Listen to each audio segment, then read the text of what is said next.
షష్టి పూర్తి చేయడానికి మెయిన్ రీజన్ ఏంటి అంటే? ఏమో కథే కథ. ఇప్పుడు మన జీవితాల్లో నీకు ఇందాక అనుకున్న పాయింటే, ఇది మస్ట్గా రాయండి ఎట్టి పరిస్థితుల్లోనూ. నిజ జీవితంలో మనం పిల్లలు, మనకి పుట్టే పిల్లలు మన పెళ్లి చూసే అవకాశం లేదు. సో తల్లిదండ్రి పెళ్లి చూడాలని ముచ్చట పడితే ఏమవుతుంది అని ఒకసారి ఒక సరదాగా ఆలోచిస్తే, మళ్ళీ వాళ్ళు చూడగలిగిన పెళ్లి కేవలం షష్ఠిపూర్తి మాత్రమే. ఆ షష్ఠిపూర్తిని ఎలా చేయాలి, ఏ స్టేజ్లో చేయాలి, ఆ తల్లిదండ్రులను ఎలా చూడాలి, వాళ్ళ పెళ్లి చేయడానికి ఎలా చూడాలి అనే వాల్యూసే మనం ఈ సినిమాలో చెప్తాం. లేడీస్ టైలర్ సినిమా అప్పట్లో ఎంత సెన్సేషన్ చేస్తుందో అందరికి తెలిసిందే. ఆ సినిమా డైలీ ఇప్పటికి కూడా గుర్తుపెట్టుకుని ఫుల్ పేజ్ చెప్పడం I'm very very happy. So మళ్ళీ అంత హిట్ అయిన కాంబినేషన్ మీ ఇద్దరిది, మీదే అర్చన గారిది. అయితే మళ్ళీ ఎందుకు మీ ఇద్దరు కాంబినేషన్లో సినిమా రాలేదు అంటే? నువ్వు ప్రొడ్యూసర్వే కదా, నిన్ను అడగాలి, మమ్మల్ని అడిగితే అలాగే. ఎందుకో నిజంగానే మేము అలాగే అనుకున్నాం. మొన్న ఎవడో కలిసినప్పుడు ఏంటని మనం ఎందుకు కలుసుకోదేంటి, ఎప్పుడూ కూడా సినిమాలో కలుసుకోవటం అనేది కానీ కాంబినేషన్స్ కానీ నాకు తెలిసి కథలను బట్టే ఇవాళ ఈ వాల్యూ ఆఫ్ కథ వచ్చింది అని నేను అనుకుంటున్నా. మీరు చెప్పండి. ఆయన చెప్పిన విషయమే, కథే, ఇలాంటి కథ. అంతేకాదు క్యారెక్టర్స్ ప్లస్ రాజేంద్ర ప్రసాద్ గారు ఫ్యామిలీ ఆడియన్స్ని ఎలా అయితే అట్రాక్ట్ చేశారో, he is the most commercial entertaining hero కూడా అయ్యారు కదా. సో ఆ ఎంటర్టైన్మెంట్ ఆయన చేస్తున్నప్పుడు నేను కొంచెం ప్యారలల్ సినిమాలోకి వెళ్ళాను, ఇఫ్ ఐఎమ్ రైట్ కదండి. I'm in to parallel cinema. So మేమిద్దరం అనేటప్పటికీ అక్కడ మరొకరిని మనం గుర్తు చేసుకోవాలి. మా ఇద్దరిని పెట్టుకుని ఆయన జోనర్లో ఆయన తీశారు వంశీ గారు. ఆ జోనర్కి మేమిద్దరం సూట్ అయ్యాము. ఆయనకి చాలా సీరియస్ కమిటెడ్ ఆర్టిస్టులు కావాలి, అట్ ద సేమ్ టైం ఆయన స్క్రిప్ట్కి ఫిట్ అవ్వాలి. అలా మేమిద్దరం ఆయనకి కరెక్ట్గా కుదిరాము. అప్పుడు మళ్ళీ అలాంటిది ఒకటి ఇంట్రెస్టింగ్గా మా ఇద్దరికి రాలేదు. అలా వస్తే మేమిద్దరం చేసేవాళ్ళం. అంటే యాక్చువల్గా తను ఆ తర్వాత ప్యారలల్ సినిమా ఉంది, దాని అర్థం ఏంటంటే దాసి, దానికి అవార్డు కూడా వచ్చింది. వీడు, సంధ్యారాగం, ఇలాగా ఒక టైప్ ఆఫ్ ఫిలిమ్స్కి తను సెట్ అయ్యి అవార్డ్స్ వచ్చి అలా అటు వెళ్ళిపోయింది. మనమేమో ఇటుపక్క ఇక లేడీస్ టైలర్ తర్వాత మీకు తెలియదే ఉంది, సంవత్సరానికి 12 సినిమాలు రిలీజ్ చేసాం, అందులో చాలా వరకు 100 రోజులు ఆడి ఎంటర్టైన్మెంట్. మీ అందరినీ prime minister to common man, అంటే ప్రైమ్ మినిస్టర్ దగ్గర నుంచి మామూలు మనిషి వరకు కూడా నవ్వించిన హీరోగా చివరికి నాకు ఆంధ్ర యూనివర్సిటీ డాక్టరేట్లు కానీ ఇవన్నీ జస్ట్ బికాస్ ఆఫ్ ఎంటర్టైన్మెంట్. నేను ఇటు సైడ్కి వెళ్ళిపోయాను, అందుకని పెద్దగా ఎక్కువ కాంబినేషన్ కుదరలేదేమో. అది యాక్చువల్గా అదే కమర్షియల్, బాగా ఆడితేనే కమర్షియల్ కదా. 38 సంవత్సరాలు సినిమా వచ్చి 38 years. అవును, 38 years, 38 సంవత్సరాలు లేడీస్ టైలర్ వచ్చి. కానీ అదృష్టం ఏంటంటే పెద్దగా షేపులు మారలా ఇద్దరి. ఒకవేళ ఇలా ఈ కుర్చీ పట్టకుండా ఈ షేపులు అయిపోయినట్టయితే మనం కూడా ఏం చేయగలిగి ఉండేవాళ్ళం కాదు. బట్టలు కొట్టింది మీరు కదా. కొట్టిందండి దెబ్బ, వేసింది. ఇలాగే ఉండేది షూటింగ్ దగ్గర, ఇంతే గోల. అయ్య బాబోయ్, గోలండి బాబోయ్. చాలా సంతోషం. నేను 2 బ్లౌజులే కదా నిన్ను కుట్టమన్నాను, నువ్వెందుకు ఈ 3వ 4వ తెచ్చావు, షేపులు బాగున్నాయి నేను కుట్టానండి అంటారు. గుర్తుందిగా, ఇదే నిన్నెందుకు కుట్టావు, నేను కుట్టడం కదా అని అంటే షేపులు బాగున్నాయని నేనే కుట్టానంట. అంటే అలా ఉండేది ఫన్ ఆ రోజున. 100% సక్సెస్ఫుల్ చేసాం. ఎందుకు తను వేరే రూట్లో వెళ్ళిపోయింది, నేను వేరే రూట్లో వచ్చాను. అర్చన గారు, నేషనల్ అవార్డు అందుకున్న మీరు ఎందుకు సినిమాలు తక్కువ చేశారు అంటే? రీసెంట్గా నాకు తెలిసి మధ్యలో చోర్ బజార్ అయితే సినిమాలు చేశారు అంతే, ఎందుకు చాలా తక్కువ చేయాల్సి వచ్చింది అంటే? ఇంత క్రితం అడిగిన ప్రశ్న కూడా అదే, దానికి ఆయన సమాధానం చెప్పారు, నేను సమాధానం చెప్పాను. 5 సినిమాలు వస్తే ఒక్క సినిమా ఒప్పుకుంటాను, అంతేకాకుండా లాంగ్ గ్యాప్ ఎప్పుడూ ఇస్తూ ఉంటాను నేను. క్యారెక్టర్సు, స్క్రిప్టు, అంతేకాదు ఇంకొకటి ఏంటంటే ఒక కథ చెప్పి ఇంకొక కథలో యాక్ట్ చేయవలసి వస్తుంది ఈ మధ్య ఆర్టిస్టులకి చాలామందికి. చెప్పే కథ ఒకటి. ఇది ఆ కథలో కదా, ఆ కథ కదా మనం ఒప్పుకున్నాం అని అనుకుంటున్నాం. కానీ అది వేరే కథగా ఉంటుంది. అంతేకాకుండా మరొకటి ఏంటంటే 100 సీన్స్ చేస్తే ఒక ఆర్టిస్టు 10 సీన్స్ అన్నా వస్తాయో లేదో కూడా తెలీదు ఈ రోజుల్లో. ఇది కూడా జరుగుతుంది. సో నా స్పేస్ అనేది నాకు ఉంటేనే కదా నేను చేయగలను. ఇప్పుడు షష్ఠి పూర్తిలో మా స్పేస్ మాకుంది. ఆ స్పేస్ కావాలి కదా. అంతేకాకుండా 300 సినిమాలు చేసినా, 400 సినిమాలు చేసినా పర్సనల్గా కూడా నచ్చేది 4 సినిమాలు నచ్చుతాయి, లేకపోతే 3 సినిమాలు నచ్చుతాయి. నిరీక్షణ it's all time favourite film. Dasi it's all time favourite. అలా మార్క్ ఉండే సినిమాలు ఒప్పుకుంటాను ఇప్పుడును. అలా మిస్ఫైర్ అయినా సరే that will not give any pleasure to me. Sir Ramprasad గారు, నా పేరు వెంకట్ ఎన్టీవీ సార్. హాయ్. మీ ఏజ్ ఉన్నటువంటి నటులందరూ కూడా ఇప్పటికి కూడా హీరోలుగా చేస్తూ హీరోయిన్స్ డ్యూయట్స్ చేస్తున్నారు. కానీ మీరు మాత్రం సెలెక్టెడ్గా చేసుకుంటూ షష్టి పూర్తి దాకా వెళ్ళిపోయారు. ఎందుకు సార్?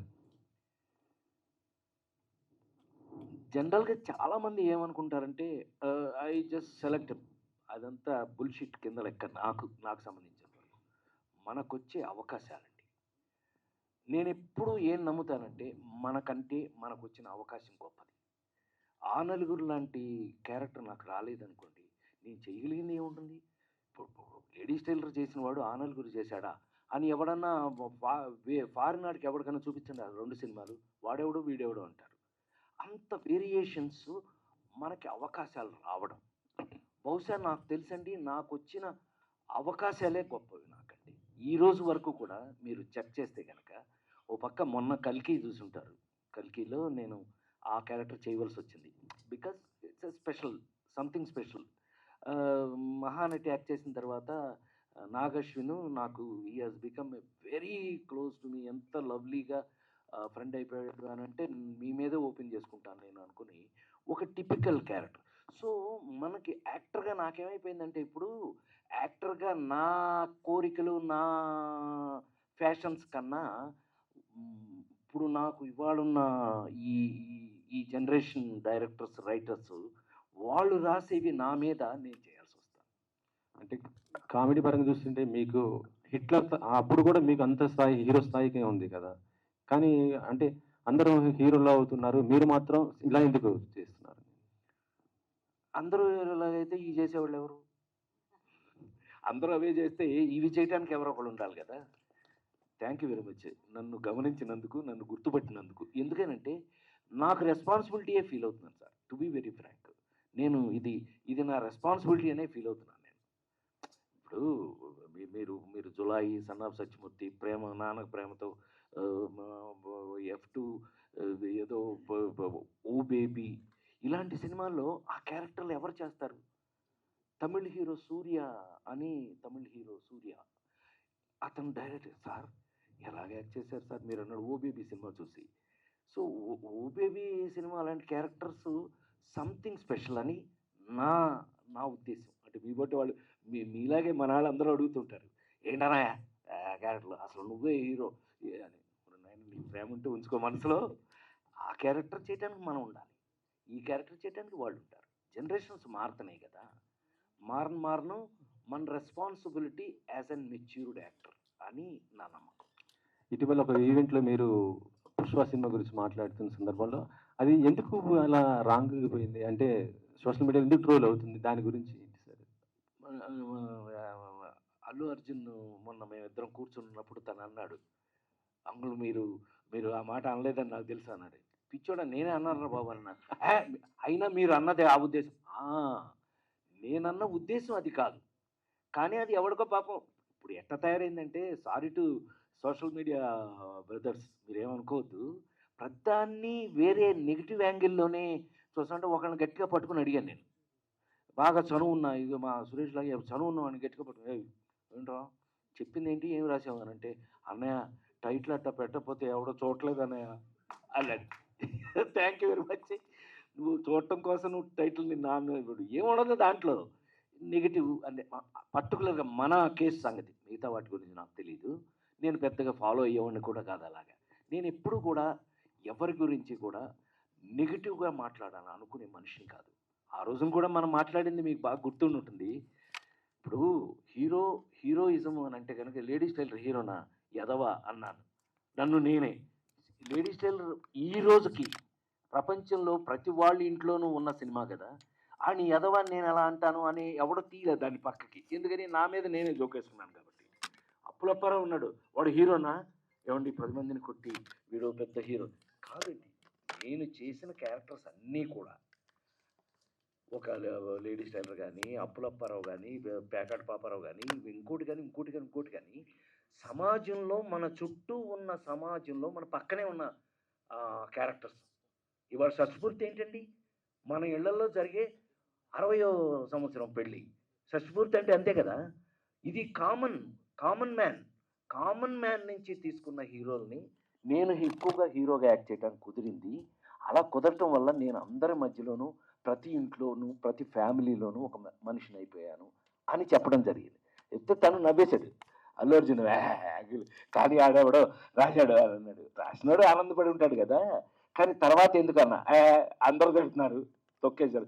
అది దొంగ కదా, దొంగ కాకపోతే ఆడేమన్నా మహానుభావుడు, ఆడేమన్నా ఇదేంటి మహాత్మా గాంధీయా కాదు కదా. పుష్పలో వాడు దొంగ కదా, పైగా ఎర్రచందనం దొంగ. అది మరీ దొంగ, అది మామూలు దొంగ, అది ఎదవా అని అంటే నవ్వేశాడు. తను నవ్వాడు, నేను నవ్వాను. చెప్తున్నా ఇప్పుడు మీరు ఇందాక మనం అనుకున్నట్టే సోషల్ మీడియాలో అసలు ఏం దొరకట్లేదు అని అంటే ఈ మాత్రం దొరికితే ఊరుకుంటారండి. సార్ రాజేంద్ర సార్ గ్లిమ్స్ చాలా బాగుంది సార్, చాలా ఎమోషనల్గా ఉంది సార్. ప్రతి పెద్దవాళ్ళ జీవితంలో జరిగేదే మా జనరేషన్ కూడా తెలియాల్సిన అంశం. చాలా బాగుంది గ్లిమ్స్ సార్. షష్ఠపూర్తి ఇది చాలాసార్లు చాలా సినిమాల్లో వస్తున్న కాన్సెప్టే. రీసెంట్గా శతమానం భవతిలో కూడా షష్ఠపూర్తి గురించే సినిమా మొత్తం ఉంటుంది. ఇట్లా షష్ఠపూర్తి గురించి చాలా సినిమాలు ఎన్టీఆర్ గారి దగ్గర నుంచి అంతా చూస్తూ వస్తున్నాం ఇప్పుడు వరకు కూడా. మళ్ళీ కొత్తగా ఏ ఎమోషన్ చూపిస్తారంటే షష్ఠపూర్తి అంటే 60 ఏళ్ళ దాటిన వారికి పెళ్లి చేయటం అనేది మాకు తెలిసింది. ఏముంటుంది కొత్తగా, అన్నీ తెలుసు కదా, ఏ ఎమోషన్ చూపిస్తారు? మీకు ఎప్పుడు నేను చెప్పేది ఒకటి, సింపుల్గా ఒక క్వశ్చన్ అడుగుతాం మిమ్మల్ని. ప్రేమ ఒక అబ్బాయి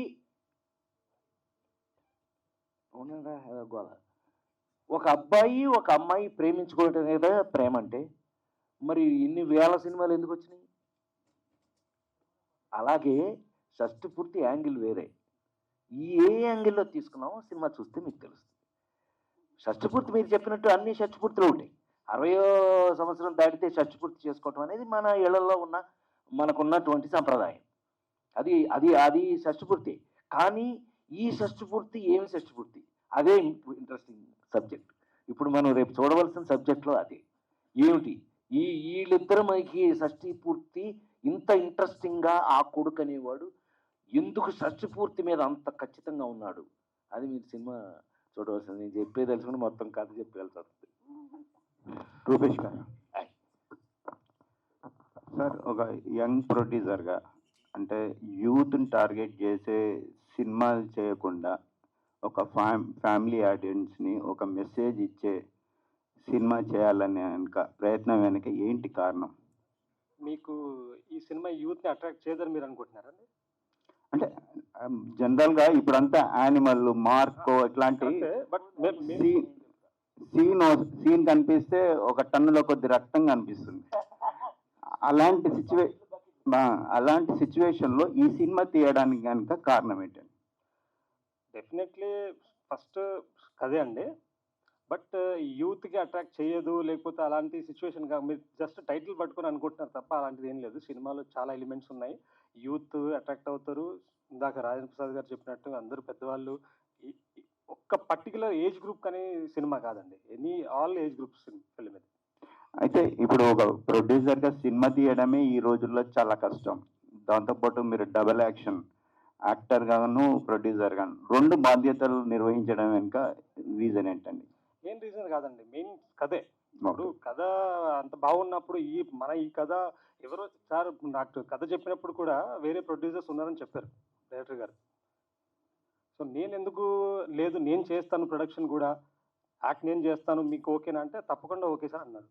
ఓకే, థ్యాంక్ యూ. అనుకుంటున్నారు యూత్ అంటే బకెట్లు బకెట్లు రక్తం రావటం, నరికేసుకోవటాలు, పొడిచేసుకోవటాలు, చంపేసుకోవటాలు అనుకుంటున్నారు. సారీ సార్, ఇలాంటివి కూడా నచ్చిన యూత్ ఉన్నారు. ఎవరికైతే ఇలాంటి ఫ్యామిలీ మ్యాన్గా ఉండాలని, మన సంస్కృతి సంప్రదాయాలు, మన తల్లిదండ్రులు మనం బాగా చూడాలని ఎవరైతే అనుకుంటున్నారో వాళ్ళ కోసం తీసిన సినిమా అండి. రూపేష్కి ఇక్కడ మాకు నచ్చిన, అంటే మా అందరికీ మా రూపేష్ నచ్చడానికి కూడా కారణం ఏంటంటే అతనికి ఈ కథ నచ్చడం. ఇలాంటి కథని మనం విత్ వాల్యూస్ మనం తీయాలి అని అనుకోవటం, అందువల్ల రూపేష్ మీద మాకు గౌరవం పెరిగింది. సో నేనేమంటానంటే, మీరు అడిగిన అద్భుతమైన చాలా పర్ఫెక్ట్ క్వశ్చన్. ఎందుకనంటే ఇవాళ యూత్కి కావాల్సినది, మీరు అన్ని కేజీఎఫ్లు ఉండవు కదా, అన్నిటికీ కేజీఎఫ్లే ఉంటే ఇక రక్తం, మీరు అన్నట్టు బకెట్లు బకెట్లు రక్తం తప్పితే ఇంకేముండదు. అలా కాకుండా మన వాల్యూస్ను కూడా, అదే డిఫరెంట్ ఫిలిమ్స్ అదృష్టం అదేనండి. ఇప్పుడు కేవలం ఇందాక మావాడు అడిగినట్టు ఇంకా ఇప్పటికి మీరు హీరోగా యాక్ట్ చేసి కదా, మీరు ఇప్పుడు ఈ క్యారెక్టర్లు ఎందుకు వేస్తున్నారు అని అంటే, ఈ క్యారెక్టర్లు వేయడానికి మరి నేను ఉండాలి కదా, ఇలాంటి సినిమాలు తీయాలి కదా, ఇలాంటి సినిమాలకు కూడా వాల్యూ ఉంది కదా. చిన్నది అప్రస్తుతమైన ఒక్కటి చెప్పేస్తాను నేను. చైతన్య, ఆ నలుగురు సినిమా మీకు తెలుసా? తెలుసండి. ఆ నలుగురు సినిమా మీరు చూసారా? చూసానండి. ఆ సినిమా ఫస్ట్ వారం, రిలీజ్ అయిన వారం అట్టర్ ఫ్లాప్ అండి. ఆ విషయం మీకు తెలుసా? తెలుసండి. మన వాళ్ళందరికీ తెలుసు, ఎందుకంటే వీళ్ళందరూ ఇన్వాల్వ్ అయ్యారు. అప్పుడు స్లోగా పికప్ అయింది. అంటే చిన్న సరదాగా ఒక ఇన్సిడెంట్ చెప్పేస్తా. అట్టర్ ఫ్లాప్ అయితే ప్రొడ్యూసరు మన చంద్ర సిద్ధార్థ వాళ్ళు నా దగ్గరికి వచ్చేసి, అన్నయ్య ఏంటన్నయ్య వైజాగ్లో తీశారు, నెల్లూరులో తీశారు, ఇలా మొత్తం లిస్ట్ చెప్పుకుంటూ వస్తే అయితే ప్రెస్ మీట్ పెట్టండి అని నాకు క్లోజ్ ఉన్న, అప్పుడు మీరు లేరు అనుకుంటా, బట్ నాకు క్లోజ్ ఉన్న వీళ్ళందరినీ పెట్టి నేను ప్రెస్ మీట్ పెట్టి, థ్యాంక్ యూ వెరీ మచ్, మంచి సినిమా మీరు చూడరని అర్థమైపోయింది, నేను ఇంకెప్పుడు జీవితంలో మంచి సినిమా చేయను అనగానే, ప్రభు ఐడియా ఉంది కదా, నక్సలైట్, సారీ ఆయన నక్సలైట్ అని పిలుస్తుంటాడు తమ్ముడే నాకు. ప్రభు లేచి ఏంటన్నయ్య అన్నాడు. ఏంటి ప్రభు అన్న? ఏంటన్నయ్య బయట పోస్టర్ చూసాం, ఇలా ఎంత సీరియస్గా నువ్వు ఉంటే థియేటర్లోకి ఎలా వస్తావన్నయ్య అన్నాడు. ఏమి అని అన్నా. ఏమి అని అంటే, సినిమా చాలా సీరియస్ ఏమోనని భయపడి లోపలికి వెళ్ళలేదు అన్నాడు. ఒరే పిచ్చోడా, నేను ప్రశ్న అడుగుతాను, మరి నువ్వు సమాధానం చెప్తావన్నా. అడుగు అన్నాడు. నువ్వు చచ్చిపోయిన తర్వాత ఎలా ఉంటావు ఎప్పుడైనా చూసావా అన్నా. ఊరికాలే బలవాడి చచ్చిపోతే ఎలా చూస్తా ఉన్నాడు. ఎందుకు నవ్వేవు ఇప్పుడు అన్నా. మరి చచ్చిపోయిన తర్వాత చూడటం ఏంటి అన్నాడు. పిచ్చోడు, ఆ సినిమా చచ్చిపోయిన తర్వాత స్టార్ట్ అవుతురా, ఆ తర్వాతే అసలు సినిమా. చచ్చిపోయిన తర్వాత నువ్వు ఎలా ఉంటావు, అంత కామెడీ అని అన్నా. అవునా, అయ్యో ఈ విషయం తెలియలేదు అని అన్నాడు. 100 days ఫంక్షను సీనారాయణ రెడ్డి గారు అందరూ 100 days ఫంక్షన్ రవీంద్ర భారతిలో జరుగుతుంటే వచ్చి గుర్తు చేశాడు నాకు. అన్నయ్య నువ్వు అన్నావు గుర్తుందో లేదో, ఇది నెక్స్ట్ వీక్ నుంచి పికప్ అయింది, మామూలుగా పికప్ అవ్వలేదు, ఇదిగో ఇవాళ మీరు 100 days ఫంక్షన్ చేస్తున్నారు అన్నాడు. అలాగా కొన్ని జీవితంలో కొన్ని జరుగుతూ ఉంటాయి. నాకున్న అదృష్టం ఏంటంటే, నేను ఇవన్నీ ఎదుర్కొన్నాను, చూశాను, ఇన్వాల్వ్ అయ్యాను, అనుభవించాను, ఇవాళకి ఇచ్చేస్తాను. సో మంచి question, thank you very much. ఇంకో క్వశ్చన్ సార్, మీరు ప్రధాని పివి నరసింహారావు ప్రస్తావన తెచ్చారు కాబట్టి ఒక క్వశ్చన్ అడుగుతాను సార్. సార్ మీరు ప్రధాని నుంచి పామర్ల వరకు రంజింపజేశారు, అలాంటి గొప్ప నటుడికి పద్మ అవార్డు రాకపోవడానికి కారణం ఏంటి? ఏమోనండి, ఇదంతా రాజకీయమేమో నాకు తెలియదు కానీ, బట్ అయితే ఒక్క మాట ఈ సందర్భంగా గుర్తు చేసుకుని మనం మర్చిపోదాం. ఎందుకనంటే నాకు వాటి మీద పెద్దగా, అంటే ఒకవేళ నేను ఫాలో అయ్యి ఇది వీళ్ళందరిని బట్టి తన్ని అక్కడికి పంపించి ఏం చేయలేదేమో. ఎందుకంటే ఈ మధ్యలో వచ్చిన యంగ్ హీరోయిన్స్ కూడా, మొన్న వచ్చిన యంగ్ హీరోయిన్స్ కూడా పద్మ ఇచ్చారు. అదే మనకంటే వాళ్ళకి టాలెంట్ ఎక్కువ ఉంటుంది. నవ్వుతావండి, ఏం టాలెంట్ అనుకుంటున్నావు, నేను టాలెంట్ ఉంటుందండి. ఒక చిన్న ఇన్సిడెంట్ నాకు జరిగింది. పూజ్యులు పెద్దలు రామోజీరావు గారు మాటల సందర్భంలో, అవును ప్రసాద్, నీకు పద్మశ్రీ ఉందా అని అన్నాను. ఓహో సరేలే, కానీ ఒక్కటి గుర్తుపెట్టుకో, నువ్వు ఎప్పుడు ట్రై చేయకండి. నేను ఎప్పుడు ట్రై చేయలేదండి అని అన్నాను. ఎందుకో తెలుసా, ఎందుకు ట్రై చేయదంటున్నాను తెలుసా, ఎందుకో తెలియదండి అని అన్నా. పెద్ద ఆయన కదా, ఆయనతోటి ఆర్గ్యుమెంట్ చేయం మనం. అయితే పద్మశ్రీ కంటే నువ్వు చాలా ఎక్కువ, చాలా పెద్దవాడు, నువ్వు ఎప్పుడు ట్రై చేయ కదా. సో ఆ మాట నాకు 10 పద్మశ్రీలు ఇచ్చినంత ఆనందాన్ని కలగజేసిందని నేను ఫీల్ అవుతూ, నాకు రాకపోయినా కూడా ఆయన రామోజీరావు కంటే ఒక అసెస్మెంటు, ఒక ఎనాలిసిస్ ఉన్న వ్యక్తి ఉంటారని నేను నా లైఫ్లో ఎదురుపడిన వాళ్ళలో ఆయన ఒక గొప్ప వ్యక్తి అండి. నేను ఆయన్ని చాలా ఇన్స్పిరేషనల్గా తీసుకున్నాను. ఎన్టీ రామారావు నన్ను తయారు చేస్తే తర్వాత నన్ను కంటిన్యూ చేసిన వాళ్ళలో రామోజీరావు ఒకడు. ఆయన ఆ మాట ఎప్పుడైతే అన్నారో అది దానికి అంత వాల్యూ ఉందని, యాక్చువల్ వాల్యూ మీ అందరి దగ్గరే ఉందని నేను ఫీల్ అయ్యాను. కానీ ఎప్పుడైనా బాధపడ్డారా ప్రతి ఏటా అవార్డ్స్ ప్రకటించినప్పుడు? నేను బాధపడి ఉన్నట్టయితే ఎక్కడోసారి మీకు తెలిసిపోయేదిగా, దాని గురించి అసలు ఆలోచించలేదని అర్థం. నేను పెద్ద సీరియస్గా కూడా తీసుకోవాలి. ఎందుకంటే అది ఎలా జరుగుతుందో ఏంటో ఈ ప్రాసెస్ అంతా మీతో పాటు నేను కూడా అబ్జర్వ్ చేస్తూనే ఉన్నాను కదా.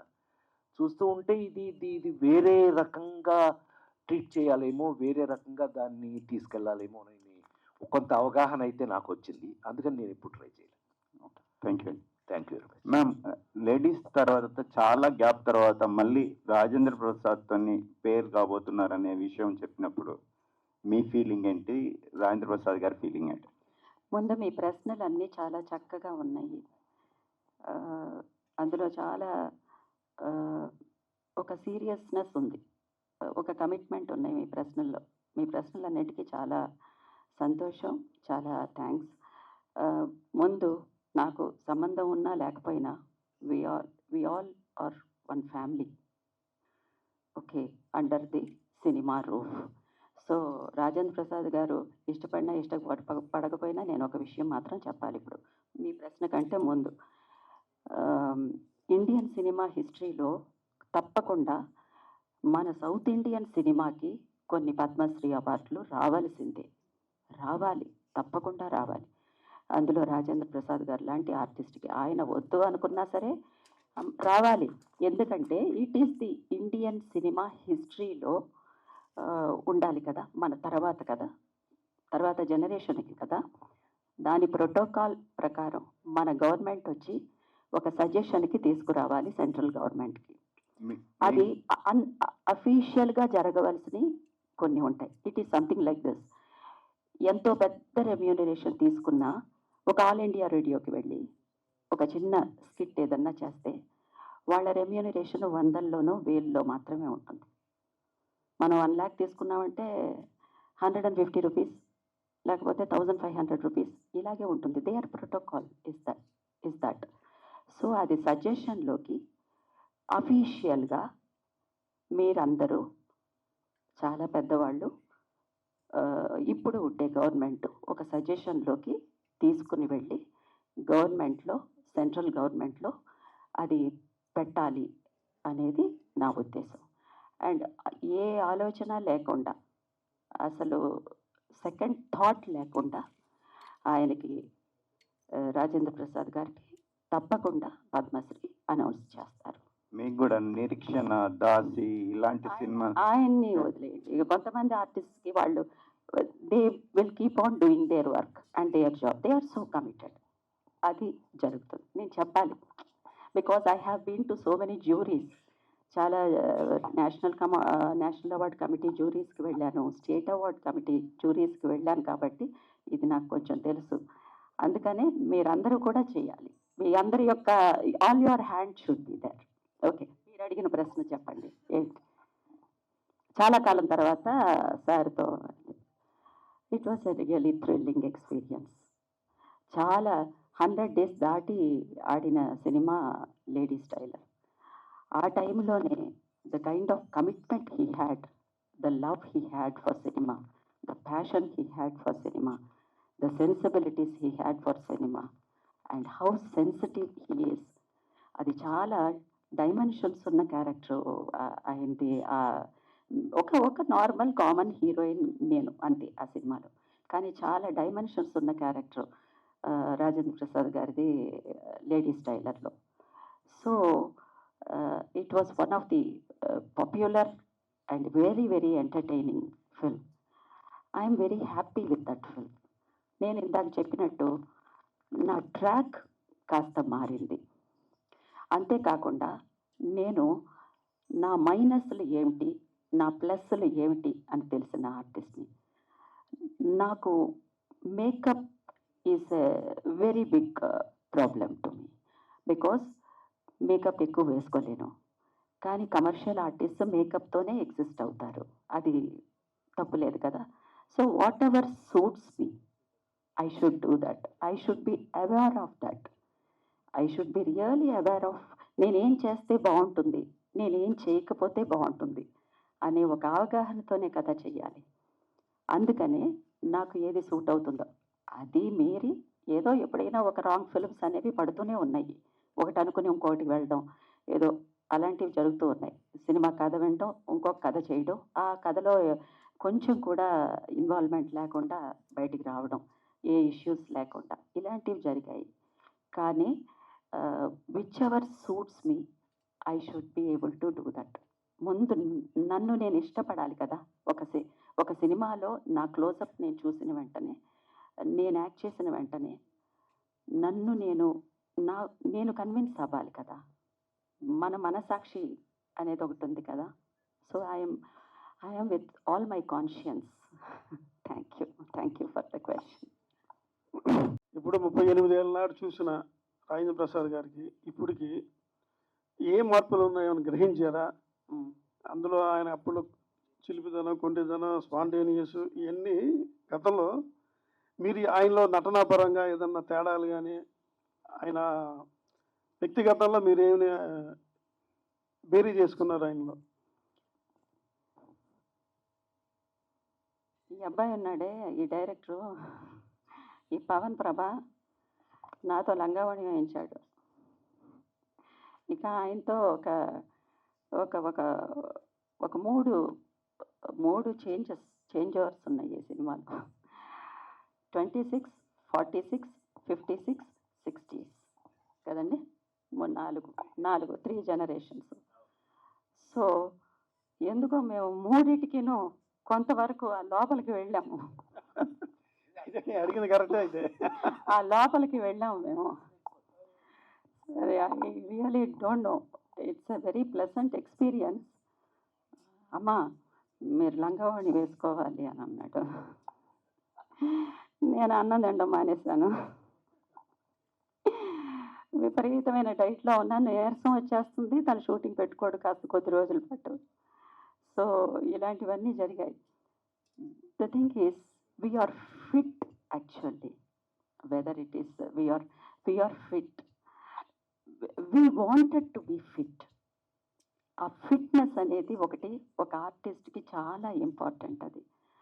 అది కొంతవరకు రాజేంద్ర ప్రసాద్ గారు, నేను కూడా అది కొంతవరకు మెయింటైన్ చేస్తున్నాం అనేది ఇద్దరం చూసుకుంటుంటే అనిపిస్తుంది అది. సో మన మంజుషా వచ్చిన వెంటనే మా ఇద్దరికి బ్రహ్మాండమైన కాంప్లిమెంట్ ఇచ్చింది కదా.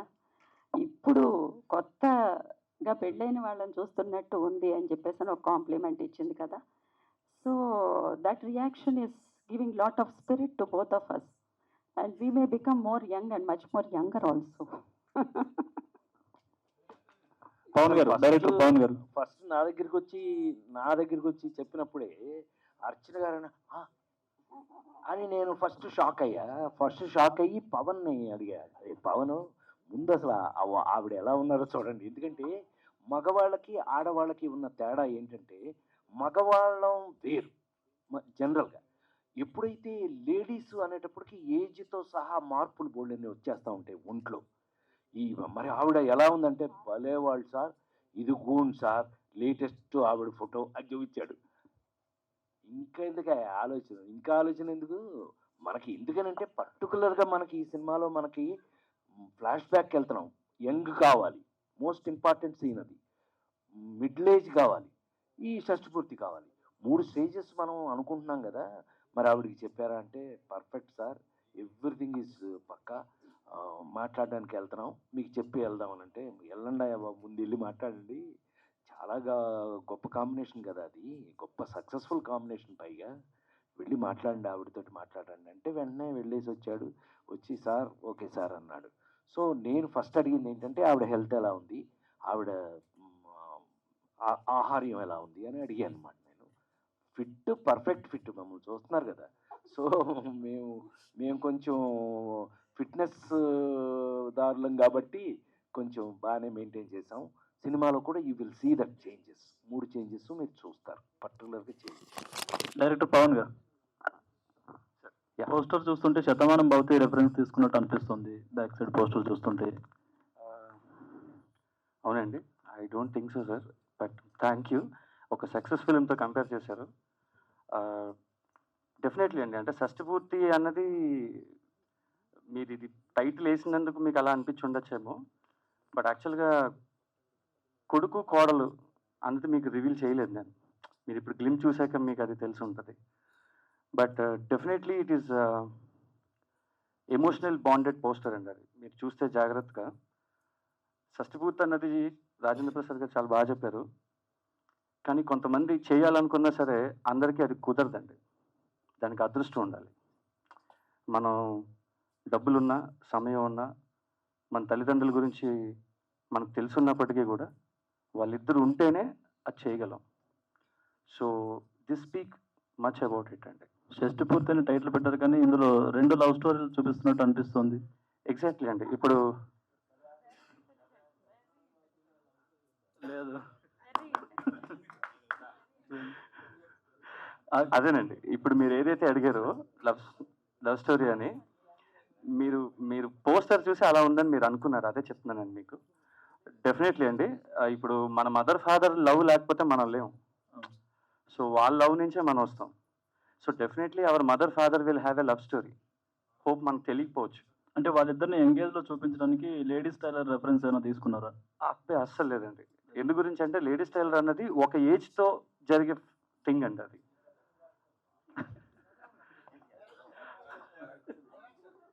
సార్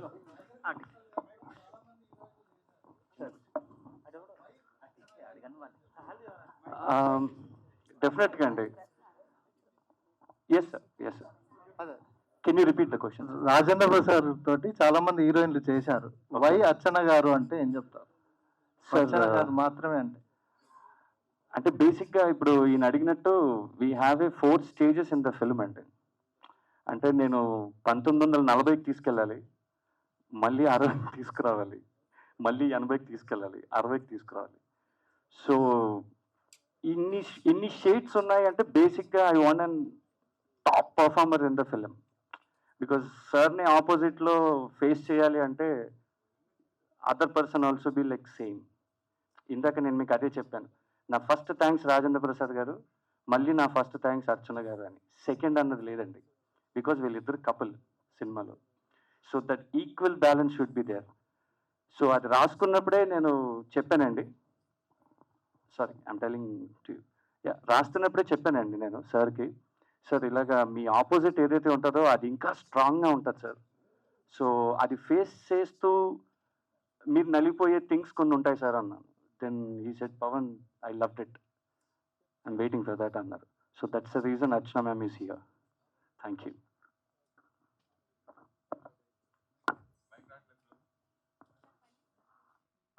రావా దేవదాస్ లాంటి మంచి సినిమాలు చేసిన తర్వాత బట్ ఎక్కడో మీకు గ్యాప్ వచ్చిందా, మీరు తీసుకున్నారా? ఎందుకు బ్యాక్ టు బ్యాక్ సినిమాలు చేయటంలో లేట్ అవుతుందా?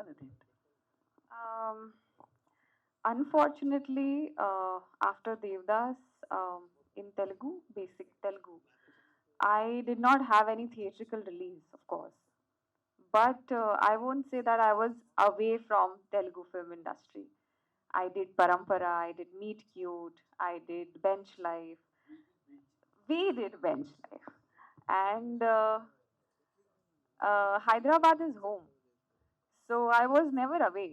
I was back to back working in the field. But yes, of course, after a very long gap, now I am coming again in a theatrical release, which is Shashti Purti, and I'm really blessed as I said that, you know, I'm very fortunate because I get such script to perform. It's a performance based role, and I'm really thankful that I get this character.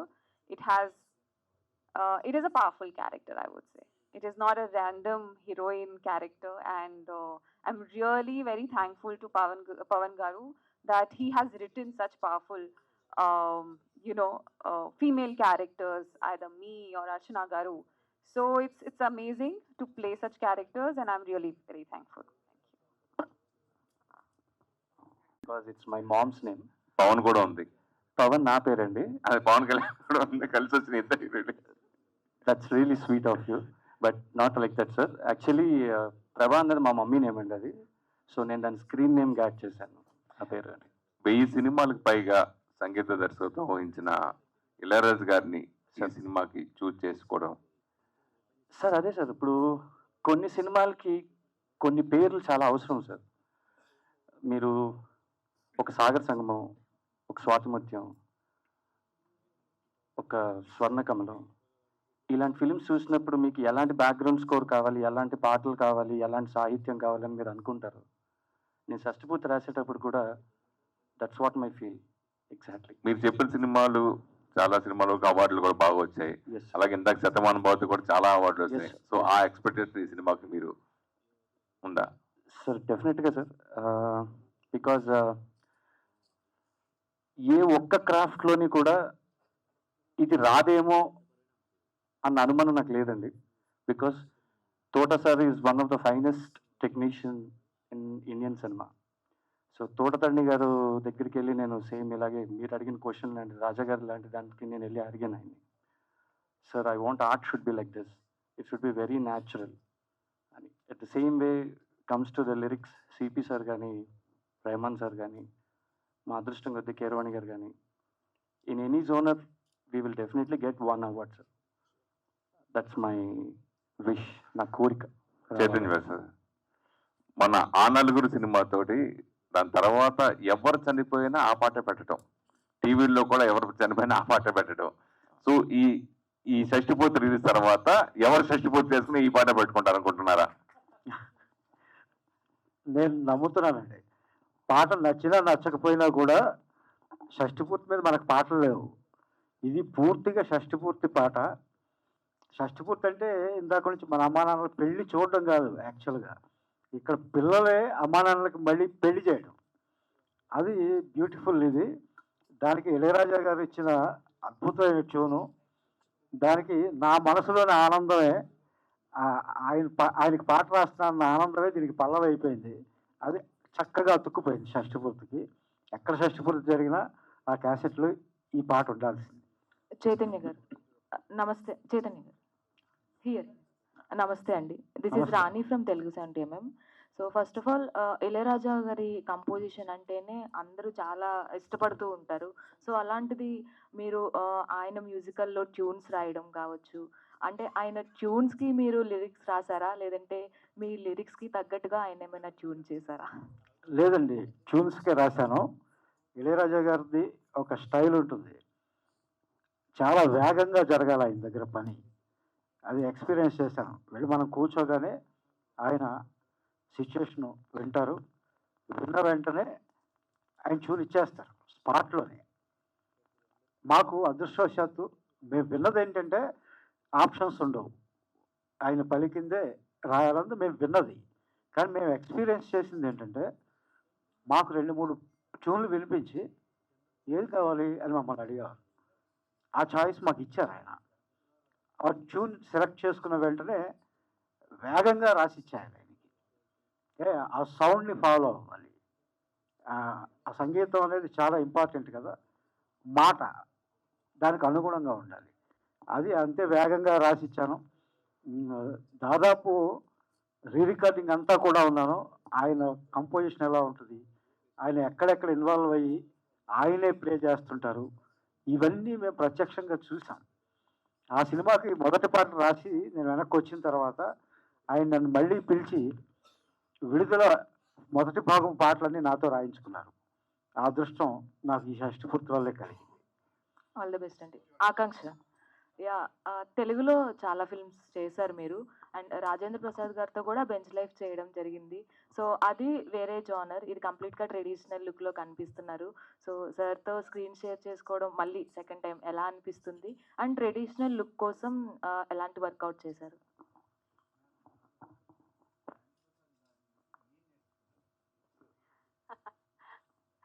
First, I'll answer her question. Yes, it is the second time when I'm working with Rajendra Prasad Garu. The first time when we did scene together, it was a very emotional scene in Bench Life. And I remember that we both did not use any glycerin or something. And that scene is really very close to my heart because I was playing his daughter. And that emotional connect which we required for the scene. I always say that when you're performing and two actors are involved, it is always give and take. You cannot perform if the other actor is not performing. So the whole thing, the credit I want to go, your questions answer, that I have learned that how you as an actor could be so supportive. I have learned that from him, and how beautifully you can involve with your co-actor and make the scene work. In this film, it's altogether a different. We have started this film, and then I got to know that he's playing my father in that film also. So it was a nice journey altogether. And in this film also, we had scenes where we, we perform not as father and daughter, but when you see the film, you'll get to know, and it's beautiful. It's beautiful how he. He performs in a scene and he gives you courage to do the same. So I feel very thankful that I have been working with such great artists. And I would like to say one thing for Rupesh Garu. Yes, he's new, but I have not seen a guy who's so dedicated towards the production and as an actor at the same time. So congratulations, Rupesh Garu, and I feel that this film takes you on a different height as an actor and also as a producer.